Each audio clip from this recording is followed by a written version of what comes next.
La voie Appia, ça me fait penser aux Incas. Nous sommes le 31 du mois de janvier de l'an 2009.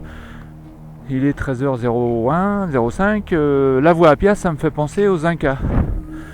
Alors, je dis ça parce que, oui, on est en train de parler d'une route qui a été créée. Elle était créée déjà du temps de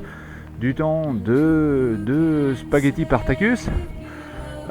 C'est-à-dire, c'était déjà ça en 73 avant Jésus-Christ, et les chances sont bonnes que cette route-là existait bien avant cette époque-là. Autrement dit, la vallée, la plaine qui entourait Rome et les alentours avait développé une certaine culture à cette époque-là.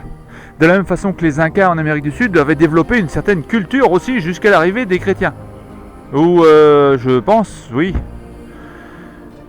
Et après, ils ont disparu. Et cette culture-là des Incas terrorisait les autres sauvages qui n'appartenaient pas à leur culture, de la même façon que Rome l'a fait. Autrement dit, on est tous pareils. Et alors, en disant ça, je me dis comme ça, je me vois en train de faire un documentaire sur Rome, sur une comparaison entre Rome et les Incas, puis en train de parler dans une vidéo, et puis je suis en train de me dire, mais c'est exactement ce que je fais avec l'histoire d'Auschwitz. Je fais rien de différent. Je ramène ça à la surface, c'est tout. Alors il y a des gens qui achètent, des gens qui n'achètent pas. Des gens qui achètent, en cachette. Non, on fait ça ouvertement, on met ça sur la table. Rien n'est fait en cachette.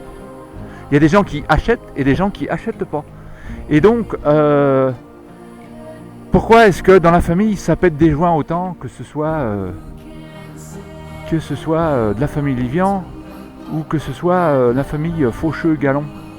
Parce que les sujets soulevés là sont vachement près de nos natures émotionnelles et mentales. Parce que si je parle de Spartacus, ça gêne personne. Si je parle de la voie Appia, ça gêne personne. Là, couramment ce matin, il y a 10 minutes, je viens de déféquer sur la voie Appia pour emmerder Gracu. À la limite, ça gêne personne non plus. Et Ariane, quand je suis allé l'année dernière au mois de retourner en Australie, elle m'a dit je vais aller à Auschwitz, moi, mais je vais aller chier dans la cour d'Auschwitz. Je vais danser en fait, elle a dit je vais danser au milieu d'Auschwitz. C'est la même chose les gars. C'est une release, un emotional release, c'est un déchargement émotionnel. Il faut s'en défaire de l'émotion.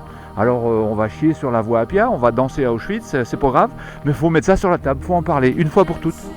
Et puis après, on retourne vaquer à nos occupations de vaquerocon, nos occupations favorites. Et oui, voilà, c'est d'une simplicité enfantine. Alors merci encore une fois pour l'opportunité d'expression. A plus, bye for now, takok.